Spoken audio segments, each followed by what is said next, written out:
मुसद्दसे हाली पढ़े हैं तो उसके अंदर वो ज़माना जahलियत की मिसाल देते हुए बताते हैं कि कभी पानी पीने पिलाने पे झगड़ा, कभी घोड़ा आगे बढ़ाने पे झगड़ा। पाकिस्तान में भी झगड़े आजकल इसी बुनियाद के ऊपर आगे चल रहे हैं। हर एक चीज़ के ऊपर झगड़ा होता है। सुप्रीम कोर्ट ने एक जजमेंट की और बहुत मुतनाज़ा तरीके से तहरीक इंसाफ से जो बल्ले का निशान लिया गया था, जिस तरीके से इंतखाबात हुए थे, जिस तरीके से इनको मखसूस नशिस्तों से महरूम किया गया था, उन सारी चीज़ों का अहाता करते हुए उन्होंने कुछ कुरेक्टिव किस्म के इकदाम किए अपनी उस जजमेंट के अंदर। उन्होंने कहा कि हमने तो ये कहा ही नहीं था कि बल्ले का निशान इनसे छीन लिया जाए।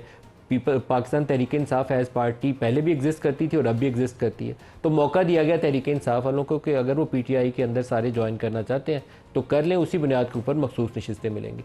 हुकूमत ने आज एक इलेक्शन एक्ट तरमीमी बिल पास किया है और उसका एक ही मकसद है कि PTI को वो नशिस्तें ना मिलें और 2017 से बैक डेट से उसकी इम्प्लीमेंटेशन होगी।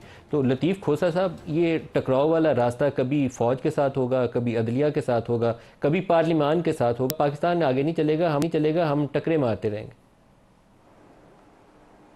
देखेंगे नदीम मलिक साहब क्या करें। जब से मोहतरम शरीफ फैमिली सियासत में आई है तब से सियासत कारोबार बन चुका। भुट्टो साहब थे उस वक्त, उनके बदतरीन दुश्मन ने फांसी तक लगा दी, लेकिन करप्शन का चार्ज नहीं लगा था। तो बिजनेसमैन के आने से जाहिर है ये सियासत बिजनेस बन गई। बदकिस्मती है हमारी कि ये बात करते हैं, यानी देखें पहले उन्हीं के कोख से जन्म लिया ज़ियाउल हक की बाक़ियात हैं। भुट्टो को फांसी लगाने में इनका जो है काफ़ी जो दखल अमल भी रहा। फिर ये उसको सारा जनरल जिलानी इनको लेकर आए सियासत में, और उसके बाद क्या हुआ, ये उन्हीं के पीछे पड़ गए और कहा कि जहाज़ जो है लैंड इंडिया में करेगा।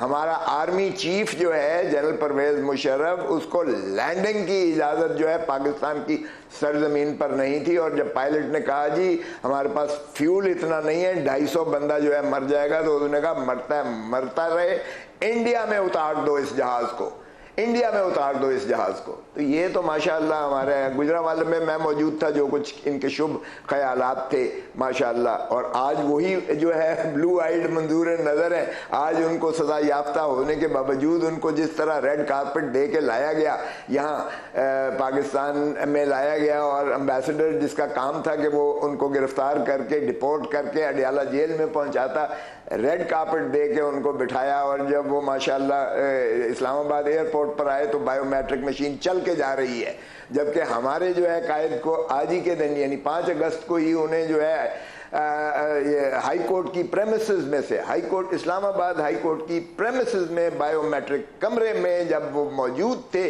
तो उनको वर्दियों में जाके गिरफ्तार किया गया। जिसने वर्दियों में गिरफ्तार किया गया वो कोई नदामत नहीं हुई है, उन्होंने कोई माफ़ी कौम से नहीं मांगी है, उन्होंने कोई जो है कोई इसका इजहार भी नहीं किया है, अपॉलॉजी भी नहीं की है, और उनके खिलाफ कोई कार्रवाई भी नहीं हुई है, और उसके शाखसाने में आके उठा के एक पार्टी को तितर बितर कर दिया।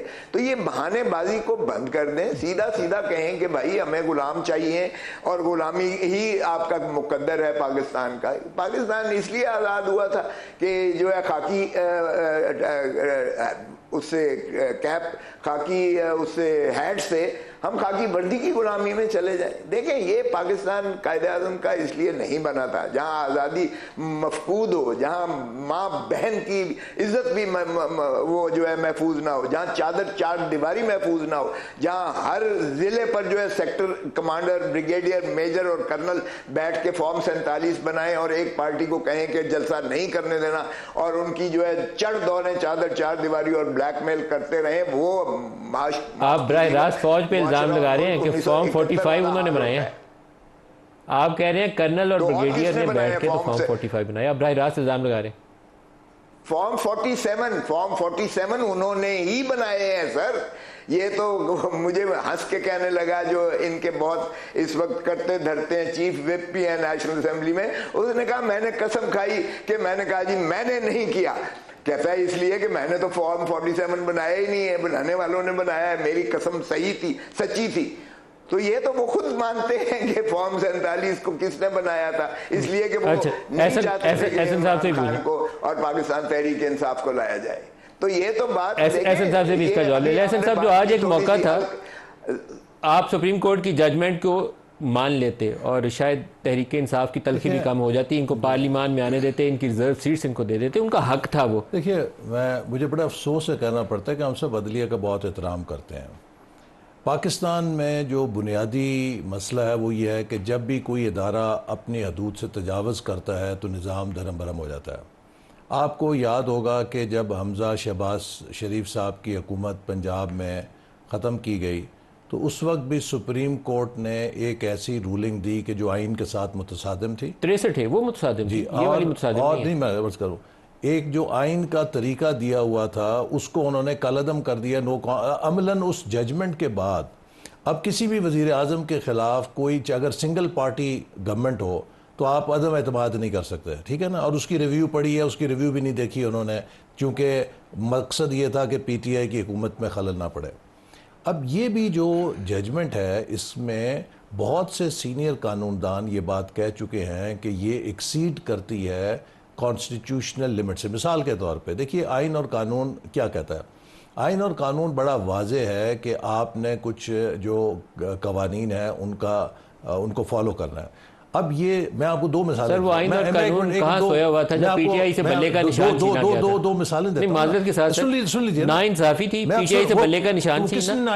8 फरवरी का इलेक्शन हो रहा था, सुप्रीम कोर्ट सोई पड़ी रही, उसने ये नहीं देखा कि उस वक्त कह दिया कि पार्टी एग्जिस्ट नहीं करती। तो नाइंसाफी किसने की? Election commission. आप लोग उसके बेनिफिशियरी थे सर, माजरत के साथ। सर ज़्यादा जान की ईमान पाऊँ तो सर 2 साल से इलेक्शन कमीशन PTI को कह रहा था कि अपने इंट्रा पार्टी इलेक्शन करा लें, अगर आप ये इलेक्शन नहीं कराएंगे तो उसके ये मुज़मरात हो सकते हैं।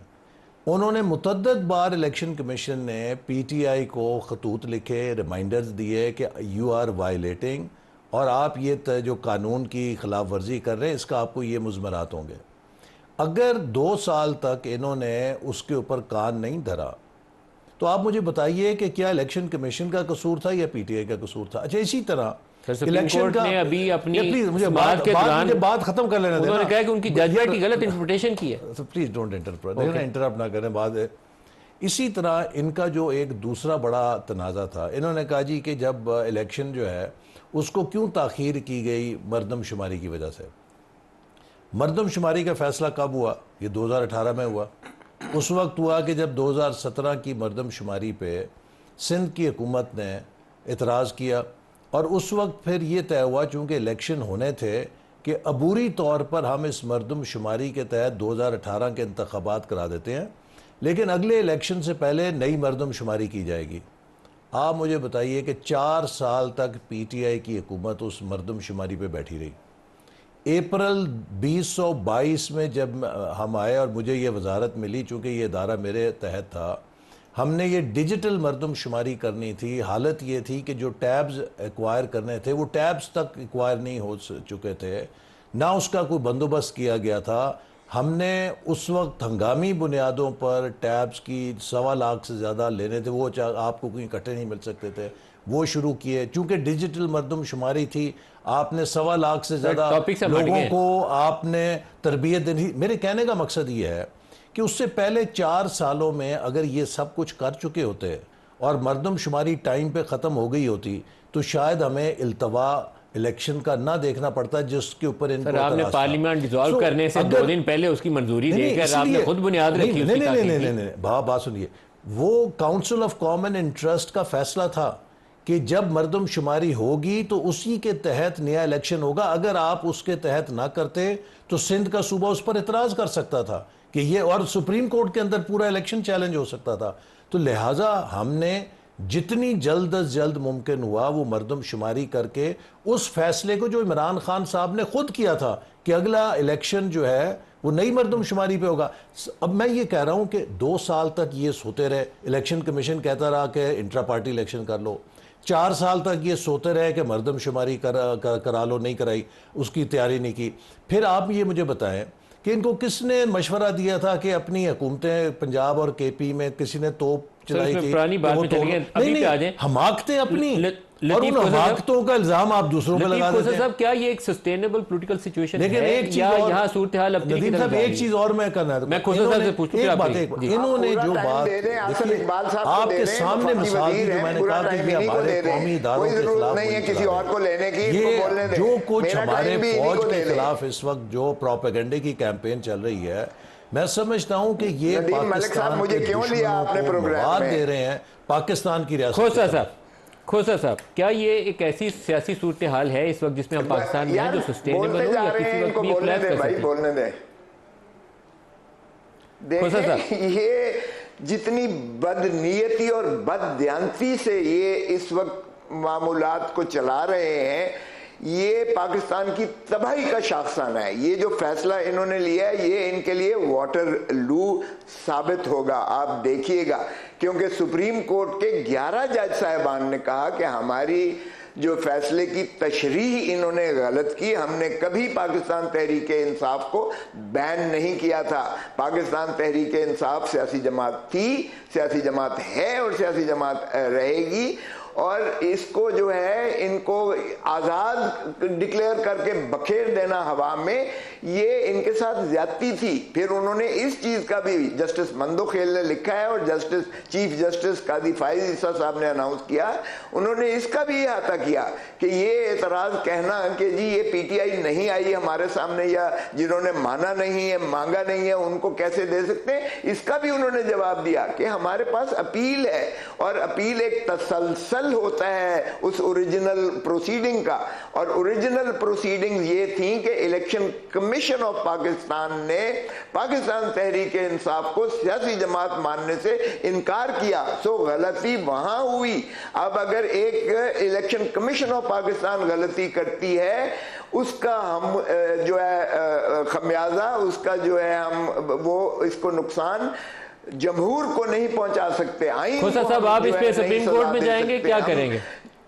आप सुप्रीम कोर्ट में जाएंगे, क्या लाए हमले आपको? सुन ले, वो हमने कर लिया है, लेकिन अगर आपने बाकी वक्त भी आसन इकबाल साहब को देना है तो फिर मुझे बुलाया ही क्यों था? सुन तो लेना जरा जवाब इसका, जो बार बार ये आप इसे पूछो। जी। बड़ा इन्होंने अच्छा तीर मारा है। अगर तीर मारा होता है इन्होंने तजहीक की है, इनका वतीरा है हमेशा, ये सुप्रीम कोर्ट पर चढ़ दौड़ते हैं। इन्होंने पहले सुप्रीम कोर्ट पर हमला करवाया था, तारिक अजीज को, अख्तर रसूल को सजाएं करवा के खुद ये जो है वहां से देगें भेजते रहे और बंदे भेजते रहे, और सारा काम नवाज शरीफ और शहबाज शरीफ ने किया था और सजा उन दो को करवा दी। फिर चमक की रीत इन्होंने क्वेटा से शुरुआत की, फिर अंदर से ही जो है चीफ जस्टिस के खिलाफ एक साजिश करवा कर चीफ जस्टिस को मादूल करवा कर एक अपना मनपसंद बिठा लिया उस पर। ये हमेशा ऐसा ही करते हैं, और इन्होंने बंदियाल की अदालत में भी ऐसा ही किया। काजी फाइज ईसा साहब को खड़ा करके इन्होंने जो है किया और उसका इंतजार करते रहे। अब काजी फाइज ईसा साहब को ये 3 साल देना चाह रहे हैं और चाहते थे, ताकि उनको जो है उनके जरिए कुछ और काम भी जितने करवा सकते हैं करवा लें। और ये बदकिस्मती से सुप्रीम कोर्ट के बाकी जज साहबान ने इसको फोर्सी करते हुए उन्होंने ये इनका जो है अजायम मजमूम अजायम खत्म कर दिए, खाक में मिला दिए कि 2/3 इनके पास ना होगा, ना ये तरमीम आइन में कर सकेंगे। वरना ये तो अमीरुल मोमिनीन बनने जा रहे थे। आपको अगर याद होगा 15वीं और 16वीं तरमीम जनाब नवाज शरीफ साहब ने की थी कि मेरे फरमान के ताबे चलेगी ये पाकिस्तान की रियासत, और वो खलीफा वक्त और अमीरुल इन्होंने वैसे बड़ी संगीन बात कर दी है, जमहूरी मिजाज ही नहीं है एक मेलाफाइडी इनके बकौल कि सुप्रीम कोर्ट ने असेंबली से 2/3 अक्सरियत का हक अपने फैसले से चेंज किया है। ये एक बड़ी संगीन इल्ज़ाम लगाया है इन्होंने। दूसरी बात यह कि देखिए, मैं लतीफ़ खोसा साहब का कैसे मुकाबला कर सकता हूँ? जिस शद्दोमत के साथ ये पीपल्स पार्टी की वकालत किया करते थे, अब उसी शद्दोमत के साथ पीटीआई की कर रहे हैं। मैं तो शुरू से आज तक एक ही जमात की वकालत की है, तो लिहाजा यकीनन इतना मेरे पास वर्सटाइल तजुर्बा नहीं है कि मैं इनका मुकाबला कर सकूं। लेकिन हकीकत यह है कि पाकिस्तान तभी मुस्तहकम होगा कि अगर हम इस वक्त हालात की संगीनी देखें। हम सबको महाजराई से हट के मुल्क को यकजा करके मुआशी मसाइल और दलदल से निकलने के लिए किरदार अदा करना चाहिए। और हमें माजी से सबको सबक सीखना चाहिए। देखिए सब ने गलतियां की हैं, सियासतदानों ने भी की हैं, इस्टेब्लिशमेंट ने भी की है, अदलिया ने भी की हैं, और मेरा ख्याल है कि रास्ता एक ही है कि हम सब इस वक्त मुल्क की खातिर ये देखें कि किस तरह हम इस मुआशी एमरजेंसी, कहूँगा मैं, पाकिस्तान इस वक्त एक मुआशी एमरजेंसी से गुजर रहा है, इससे निकल जाएं। अंदर की हमारी किसी किस्म की फसाद, इंतशार पाकिस्तान के इस बहरान को गहरा करने का खुदा न खास्ता मुआशी बायस बन इमरजेंसी सकता है। लगाने का भी आपका कोई प्लान है? नहीं, ऐसा कोई प्लान नहीं है, लेकिन हमें इस वक्त अगर हम तहम्मुल के साथ, देखिए हमें हमारा क्या खत्म हो गया। एहसन इकबाल साहब, सरदार लतीफ खोसा साहब और हाफिज नईम रहमान साहब, चाहिए।